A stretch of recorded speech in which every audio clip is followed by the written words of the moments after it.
Sekali lagi tepuk tangan untuk Mbak Puan. Mbak Puan, saya sama beliau kan ketemu baru sekarang. Dan dari kejauhan kan kita juga melakukan sawang sinawang ya. Ngeliat-ngeliat, terus ngukur-ngukur, mengira-ira gitu ya. Dan saya menemukan malah Mbak Puan ini jauh lebih dewasa daripada yang saya sangka. Jauh lebih tajam pikirannya daripada saya sangka. Dan jauh lebih sareh atau lebih bijaksana dibanding yang saya duga-duga gitu. Jadi saya bersyukur, dan yang paling saya kagumi pada malam ini sebenarnya acara ini berlangsung karena kebesaran jiwanya Bu Mega. Betul enggak? Anda tahu kan sekarang ini kan ada alat untuk memecah belah yang sangat efektif yang namanya medsos, YouTube dan seterusnya. Saya kan dipermusuhkan, diadu domba sama Bu Mega, kadang-kadang sama Habib Rizik, kadang-kadang sama Habib Bahar, kadang-kadang Bukaru Sopoai. Sama setan saya tidak pernah dipermusuhkan, padahal saya musuhan benar sama setan gitu. Saya dipermusuhkan dengan orang-orang yang sebenarnya saya sayangi dan saya cintai, dan Bu Mega tidak terpengaruh sedikit pun oleh permusuhan itu. Bu Mega tidak punya rasa marah kepada saya, benci kepada saya, bahkan ngoyak terus. Beliau yang ndawuhi saya, Cak mbok datang 3 tahun. Beliau juga pernah datang ke Markas Maya untuk menyampaikan hajatnya Bu Mega. Pak Idham Samawi juga menyampaikan, dan baru sekarang ini kita temukan karena saya sudah lega menemukan Indonesia yang akan datang, yang akan luar biasa. Jadi saya itu tiap malam minta mimpi kepada Allah, minta dikasih petunjuk. Dan seminggu yang lalu sebelum saya menyusun konsep-konsep untuk malam hari ini, saya itu dikasih mimpi oleh Allah. Saya pergi ke Siberia, kemudian mampir ke Ukraina, kemudian mampir ke antara Amerika Serikat dengan Amerika Latin. Kemudian begitu saya pulang ke Indonesia, itu saya melihat tulisan kain yang sangat panjang yang berwarna ungu. Ungu itu warna surga, dan ungu itu dalam bahasa Jawa adalah bangkit, bangun. Kita sekarang ini tertidur sangat lama sambil bertengkar. Besok kita akan bangun dengan kerukunan dan kemesraan gitu ya. Dan di kain panjang berwarna ungu itu saya membaca tulisan Lailatul Qadar. Sehingga saya husnudon, bukan ngeramal. Saya husnudon, saya berpikir positif bahwa insya Allah tahun ini adalah tahun di mana Allah ngasih Lailatul Qadar kepada bangsa Indonesia. Akan terjadi putaran zaman yang tidak Anda duga-duga. Akan terjadi perubahan-perubahan yang Anda tidak perhitungkan. Dan itu kita harus antisipasi bahwa perubahan itu kalau terjadi harus menjadi lebih baik dari yang kemarin. Harus lebih baik dari segala hal gitu ya. Dan saya senang sekali mendengarkan jawaban Mbak Puan tadi, luar biasa menurut saya. Artinya saya enggak pernah berpikir Mbak Puan akan menjawab seperti itu gitu loh. Artinya kalau nggak pernah ketemu nggak tahu Mbak Puan. Ya. Jadi harus sering-sering tapi ketemu. Kan denger lah ya. Kan mana berani kalau belum jelas PDI adalah pengayoman. Kalau sudah pengayoman saya masuk sini. Gitu. Kemarin kan masih perjuangan, aku ini kok berjuang. Aku dikenek ini, lah kita laporkan gitu. Jadi saya takut begitu saya dapat informasi dari Allah bahwa PDI itu sekarang PDI pengayoman, maka saya saya datang ke kebagusan, saya datang ke Lenteng Agung. Cuman saking semangatnya saya sampai jalan-jalan, dan di YouTube dan siaran langsung itu saya kelihatan ngos-ngosan, sehingga saya kemudian dikritik oleh banyak netizen, dan saya dapat WA, Cak santai aja ngerokok dulu gitu. Terus ya kan tidak mungkin bisa merokok di sini, dan ini saya agak memang saya itu kalau tidak ngerokok, saya itu pekewo sama Allah. Allah itu menciptakan tembakau, terus diapain?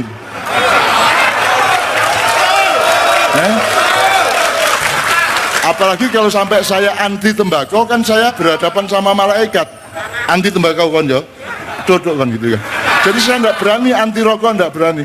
Kalau memang rokok itu tidak baik, tolong para dokter, para ilmuwan melakukan penelitian tembakau itu diapain supaya manfaat. Karena tidak mungkin Allah ngasih tanaman tanpa manfaat. Betul enggak? Kalau teknologi dari tembakau menjadi rokok itu tidak bermanfaat, tolong teliti lagi, dibikin apa, sayur kek, lalap kek gitu loh.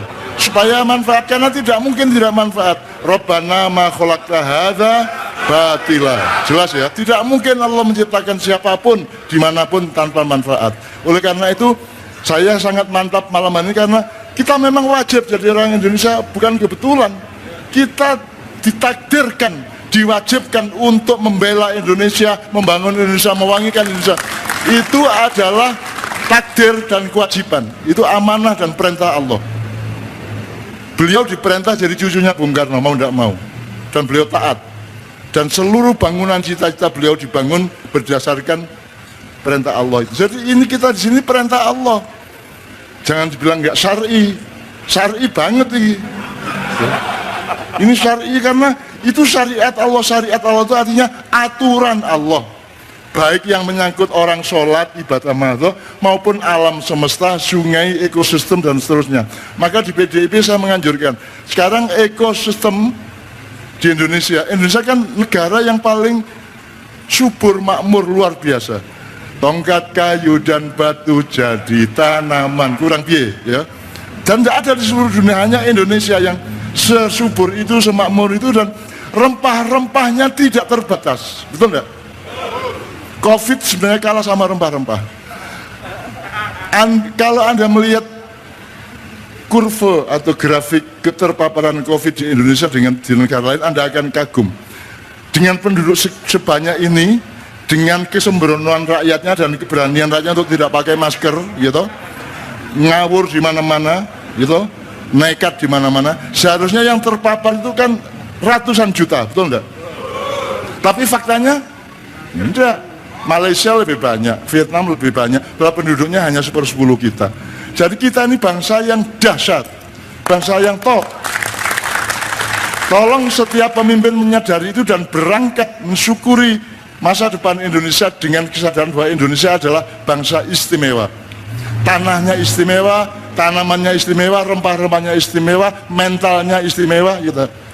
Nggak bisa dibikin sedih, Bu, Mbak Puan. Ini nggak bisa sedih. Sudah jelas nggak bisa makan, sudah jelas jualannya nggak laku, sudah jelas susah di rumah terus, tilang-tilang sampai ngiler. Tapi yang guyang-guyu, Bu. Cengengnya saya, ketemu aku cek merokok aja, gitu.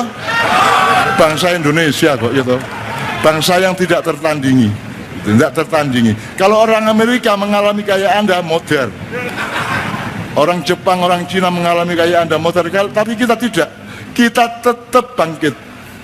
Kita punya Bung Karno di dalam jiwa kita, gitu kan?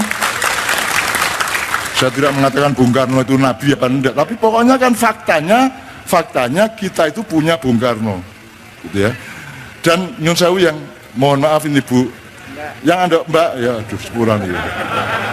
Tapi jangan khawatir Mbak Puan, saya ini justru merasa lega karena dipanggil Mbah. Saya ini gelar saya Mbah, bukan profesor, bukan doktor, bukan menteri, bukan kiai, bukan habib, bukan gus. Saya ini Mbah. Dan saya seneng meskipun mangkel.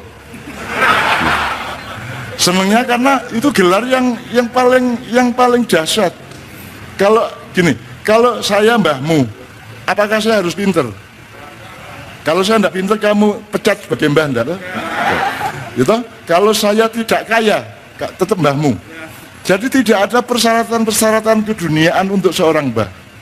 Yang penting aku mencintaimu dan kamu mencintaiku. Kita jadi mbah itu hanya cinta. Itu yang namanya ekonomi keluarga Bung Hatta dulu, supaya kita itu punya jiwa kekeluargaan. Supaya mbah itu luar biasa. Yang orang Jawa ngerti ya, bahwa Mas Joko kelingan ya. Di Jawa itu Mbak Puan, ada namanya mbah itu sampai 18 tingkat. Ya. Mbah, ya. Mbah, Buyut, Canggah, Wareng, Udek-udek, Gantung Siwur, Gerupak Sente, Debok Bosok, Gali Asem, Gerupak Waton, Cendeng, Giyeng, Cumpleng, Ampleng, Menyaman, Menyo-menyo, dan ke-18 Trah Tumerah. jangan ketawa. Kalau sebuah bangsa memiliki kesadaran sejarah sampai 18 tingkat. Bung Karno mengatakan, jas merah. Dan kita ingat sejarah itu sampai 18 generasi, betul enggak?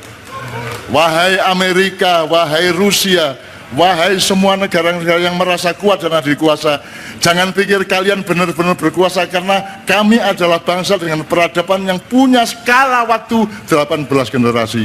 Sehingga ilmu kita, manajemen kita akan jauh melebihi kalian semua. Cuman masalahnya sekarang belum tepat presidennya, gitu aja. Jangan marah ya. Jangan marah. Saya tidak mengatakan salah loh ya. Saya tidak mengatakan salah atau jelek, enggak, belum tepat. Ya, loh, kalau bahasa Jawa itu ada bener Mbak Puan, ada pener. Itu sudah bener tapi belum bener gitu. Jadi itu mohon maaf ya, saya bukan mengkritik, tapi memang saya itu penasaran dengan kebesaran Indonesia yang tidak bisa kita wujudkan. Dan aku ingin besok pagi sebelum dan sesudah 2024 kita akan mengalami revolusi besar dari dalam diri kita. Bukan revolusi untuk menjatuhkan presiden dan penguasa, Anda. Revolusi yang akan dipimpin oleh presiden dan para sesepuh lainnya. Mereka yang akan memimpin kesadaran baru, mereka yang akan memimpin melungsungi yang baru, mereka yang akan memimpin kelahiran kembali bangsa Indonesia dengan kesadaran sebagaimana Mbak Puan tadi sudah ungkapkan panjang lebar. Dan itu akan terjadi siklus itu. Saya tidak meramal, tapi akan terjadi siklus itu. Akan kabul doamu malam hari ini. Amin ya Rabbal alamin itu ya. Jadi konco-konco, saya dikritik tadi karena di YouTube saya kelihatan ngos-ngosan. Terus saya disarankan merokok tadi, cuman sampai sekarang saya belum dapat izin dari sebelah kanan saya. Gitu. Sudah dari tadi tak gini-giniin enggak. Terus tak cekel-cekel enggak. Oh alah. Wis ngene aku. Ini arek-arek los ngono.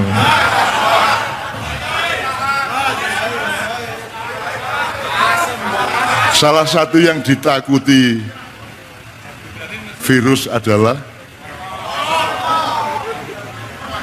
tapi nanti dimarahi sama WHO sama iya. Enggak, maksud saya semua itu kan ada konteksnya, ada nawaitunya gitu loh.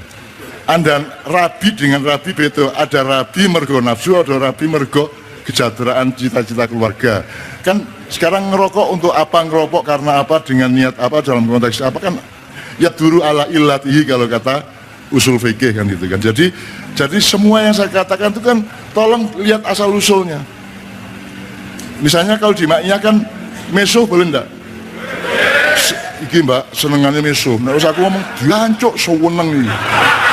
Dua bal, wow gitu.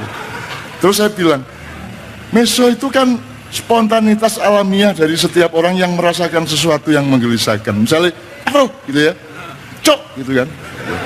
Yang enggak boleh itu misui. Ya, kalau misui itu peristiwa sosial, kalau miso itu peristiwa subjektif individual. Jadi misalnya ngeden, ngising, enggak apa-apa di WC-nya sendiri, tapi nek kon ono daya terus kon itu berarti menghina tamumu kan gitu kan.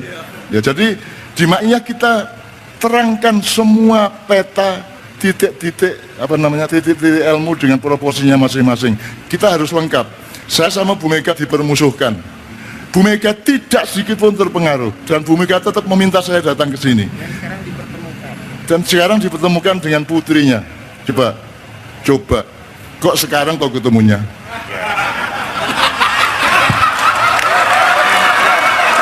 Pokoknya Mbak Puan yang ngasih. Oh, itu kan ini konotasi, itu namanya konotasi. Ya. Kadang-kadang orang dihukum karena konotasi orang lain toh. Itulah pikiranmu dewe. Itu kan perasaan adik saja, ya toh. Gitu, tapi kita bahagia malam ini. Kita optimis untuk Indonesia masa depan, ya. Anda adalah generasi emas. Anda adalah orang yang dijadikan oleh Allah, oleh Tuhan untuk mewarisi kekuatannya demi masa depan bersama. Wa nuridu an namunna 'alal ladzina stud'ifu fil ard wa naj'aluhum a'immah wa naj'aluhumul warithun. Aku berjanji kata Allah kepada semua hamba-hambaku di muka bumi yang diinjak-injak, yang dilemahkan, dia akan aku warisi kekuatanku dan akan aku jadikan pemimpin di masa yang akan datang. Anda adalah pemimpin masa depan, ya. Ini ya. Ya gak nasional tok, ya di kampung barang nggak masalah, nggak masalah.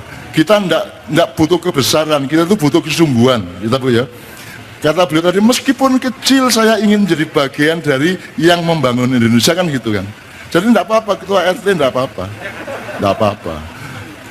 PDIP ranting enggak apa-apa. Asal pengayoman, gitu ya. Jadi mulai malam hari ini Mbak Puan bahkan merespon, loh, enggak bisa PDIP mengayomi semuanya. Kalau gitu kalimatnya gini, semua pihak, semua golongan, semua parpol, semua ormas, semua kelompok saling mengayomi satu sama lain. Gitu aja, kok repot gitu. Gitu aja kok repot kata Gus Dur ya. Gitu. Cuman saya nggak pakai.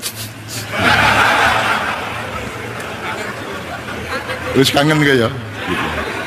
Gus Dur tak, Gus pokoknya sampean jadi presiden nanti jangan berhubungan lagi dengan Nyai Roro Kidul. Nyai Roro Kidul itu ada dua bersaudara, satu Nawang Wulan itu Kanjeng Ratu Kidul. Terus ada adiknya namanya Nawang Sih, itu Nyi Roro Kidul. Jadi Anda selama itu salah kaprah. Yang Anda maksud Nyi Roro Kidul sebenarnya adalah Kanjeng Ratu Kidul, kakaknya, gitu kan. Jadi itu ada dua bersaudara. Saya sering ketemu di Selatan Keraton di Jogja sana gitu. Saya sering ketemu. Ya, salam ya, sampean adine Mbak Yuni. Nek sampean adine aku Mbak Yuni, sampean Mbak Yuni aku adikne gitu ya. Anggitmu kondok sing glontak kabeh ya gelem arek-arek iki. Dapurane arek-arek gitu.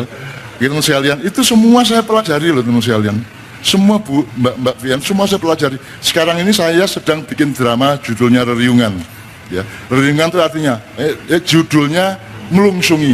Melungsungi itu Bu, lahir kembali. Kalau ular ganti kulit, kalau lobster, udang ganti ragangan, kalau ulat jadi kepompong, jadi kupu-kupu. Kalau Garuda umur 40 tahun, Garuda akan mencakar-cakarkan cakarnya di batu-batu padas di gunung sampai tanggal. Paruhnya ditotol-totolkan di batu-batu padas sampai tanggal. Bulunya dibikin rontok.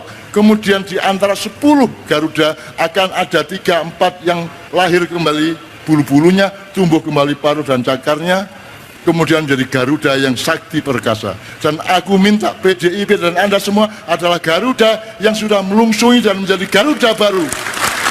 Garuda baru yang akan melanglang buana dan memimpin kesejahteraan seluruh dunia. Ini doa saya sangat serius. Bahwa tidak terkabul sudah biasa. Tapi kalau ternyata kabul, jangan kaget. Allah penuh kejutan, betul enggak? Jangan kaget. Ternyata saya dulu jilbab itu kan saya perjuangkan sekedarnya saja, ternyata kabul kok. Sekarang semua jilbaban, 98% muslimah di Indonesia jilbaban. Wadam jilbaban, kurang lebih. Pengemis jilbaban, petani-petani di sawah jilbaban.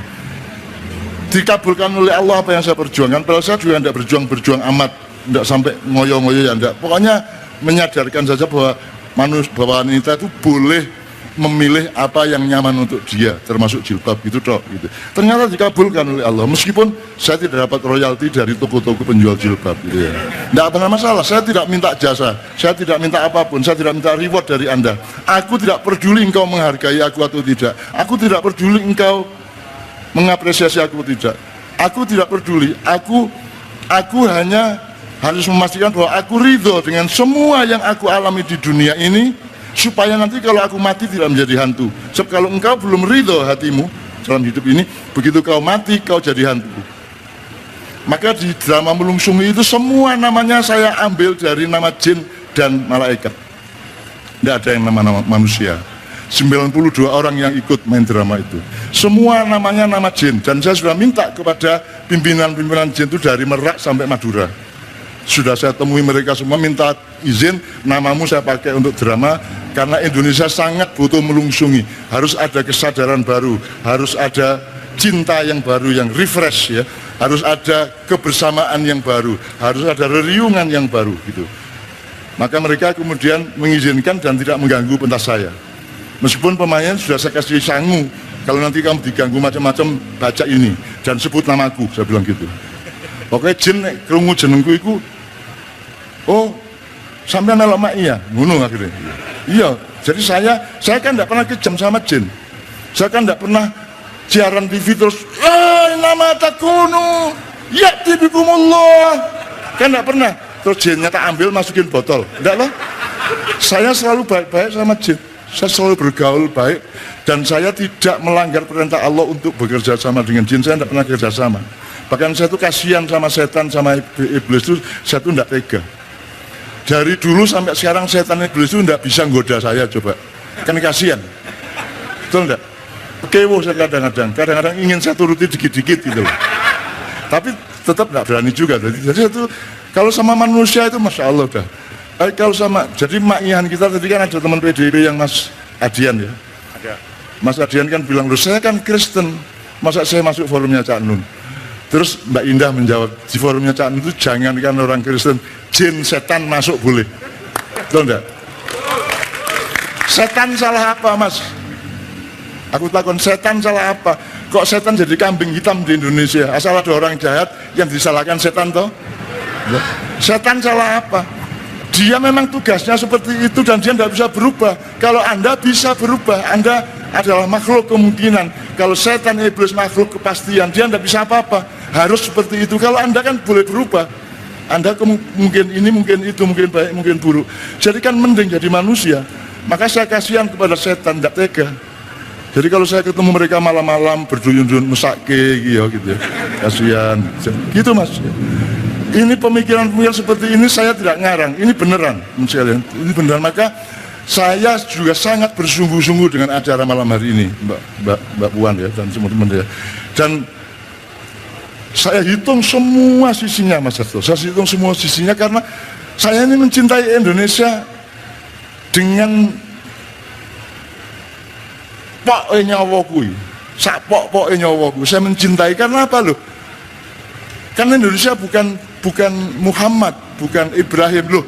Indonesia itu ciptaan Allah yang aku diletakkan di situ, maka aku wajib mencintai Indonesia sebagai perintah Allah.